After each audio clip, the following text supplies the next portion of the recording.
Hello, survivors. Welcome to the new world. If you want a cubbyhole, here's the right place. Here in the garage, you can learn a lot about the wastes straight from the devs.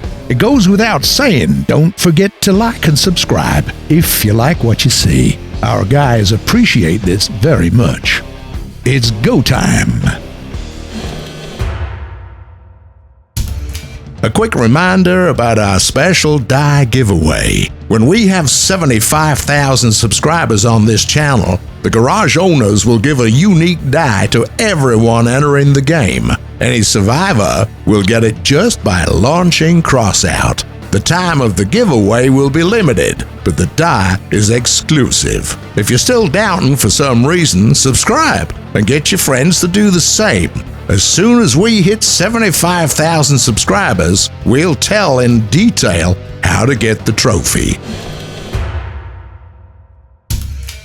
Ho ho ho, survivors! There's a new year in Crossout, and along with it, holidays and events. By taking part in special missions, you'll be able to get crackers. They're created in the distant 2017 and don't explode no more, but still may be of use. Crackers may be sold and bought on the market and also got in a special mission New Year Fever or a daily mission Finding Crackers. Scavengers have taken care of the right mood. Santa AB is ready to exchange the rewards for the special New Year decorations, stickers, and fireworks. You can get a holiday box from him with unique craft blings, or even working fireworks.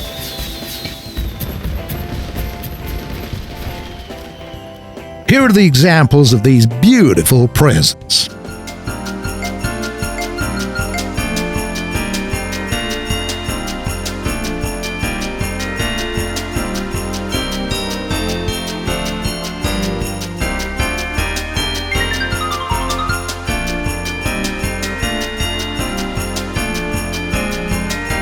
There is, however, a serious problem. A villain named Gronch hates holidays and now wants to ruin fun for everyone. He's stolen a batch of presents and a Christmas tree to treacherously destroy them. Your task is to fight your way into his lair, save the holiday paraphernalia, then teach the stinker once and for all. Stealing Christmas is a PvE event, and it's not as easy as it seems. You first have to get to the gates of the Crunch's lair, defending yourself against insolent accomplices on the way. They, in turn, are ready to destroy the tree, defend it at all costs. All the presents are scattered. You'd have to gather those and get back to the extraction point, and only in the end, you'd have to fight the Reaver. It's all holiday sweaty, just like you like it.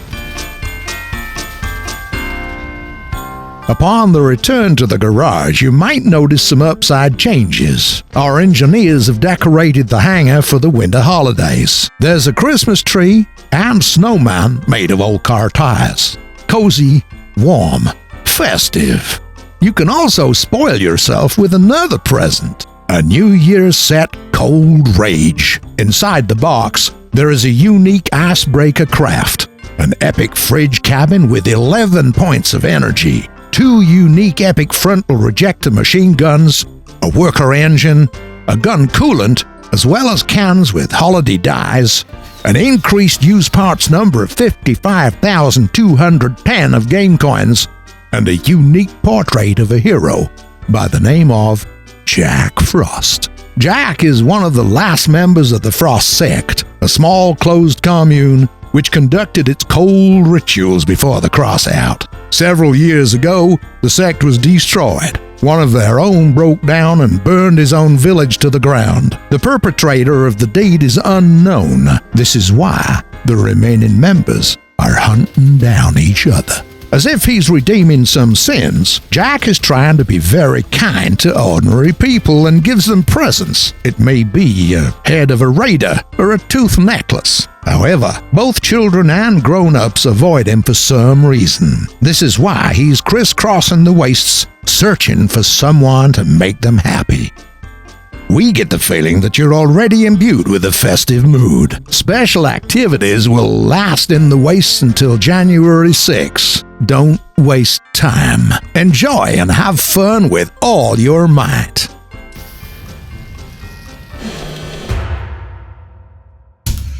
This week, there are two quite decent tanks among the most downloaded crafts, and luckily, they're completely different from each other. One is great at long distance, the other one is impressive in the immediate vicinity. Let's have a look at them in action.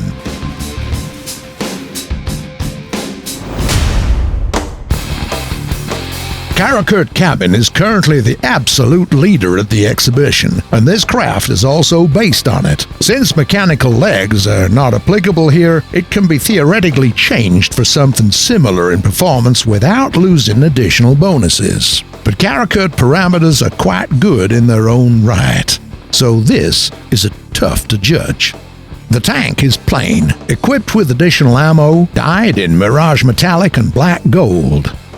The gas generator allows for the energy balance. As is the weaponry, it's hidden right in the body. Our tank completed with Hurricane homing missiles, Clarinet guided missiles, and even Defender machine gun, which looks quite shy in such company, but still has its own purpose. On the whole, this form is advantageous, streamlined, one might even say futuristic, and most importantly, practical. Even the caterpillars, pretty much uncovered, are hard to shoot off. The only weak spot is the TOW missile, but one first has to find it. Moreover, our tank has no need to get close to the enemy.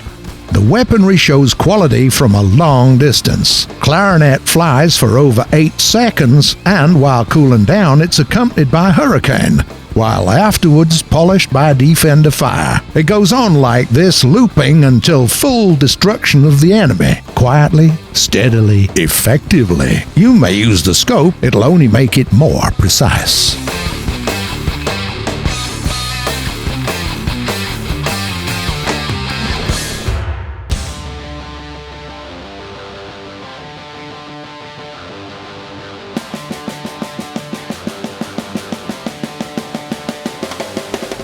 Track Reaper.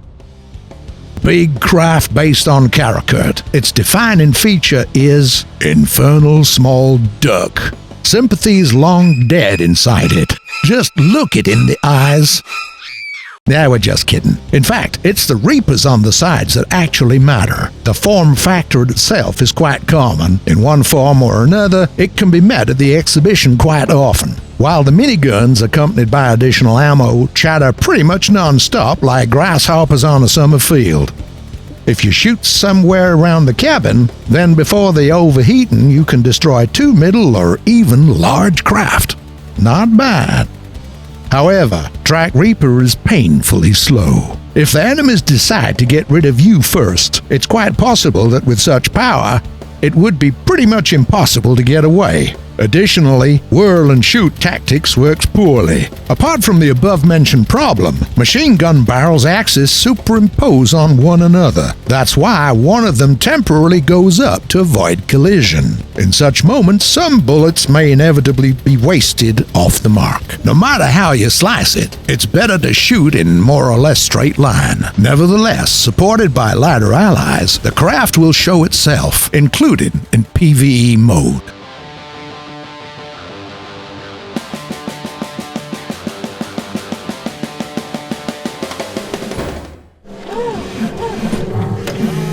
The geological feature in the form of Twin Peaks always attracted strange types here, and the catastrophe only aggravated the situation. Different groups of fanatics and madmen fought for many years to control this handful of rocks until a series of explosions brought down the coveted rocks on their heads. Today, enterprising adventurers come here in search of military equipment wreckages and valuable artifacts. So the war for the peaks continues, though on a smaller scale. This is an enclosed location in a desert with narrow passages between the rocks. The map is designed for PvE mode cargo race, which means lots of fun with shooting on the go. But it's not so simple.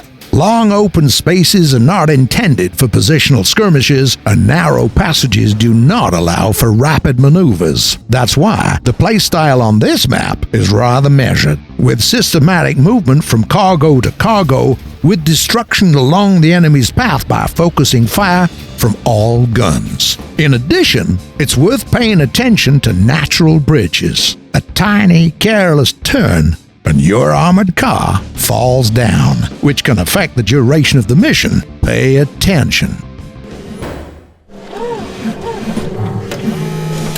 When will we be able to change the nickname? At least for the coins? Changing the nickname in Crossout is available at Profile section on Gaijin website, store.gaijin.net. Will we be able to invite people in melees? Also would love to be able to decorate the garage with graffiti. Most melees are created not for the team play. This is why inviting friends will undermine the very idea of the mode.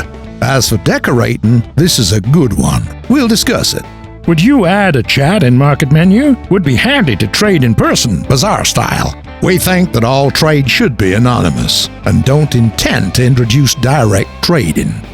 And regarding our small Ex Machina story contest from the Garage 23, we enjoyed the stories of Piotr Wachowski, M, and Christopher Gorton most.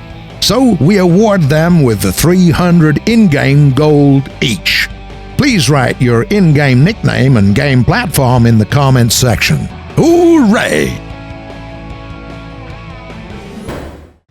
Well, that's it for today, survivors.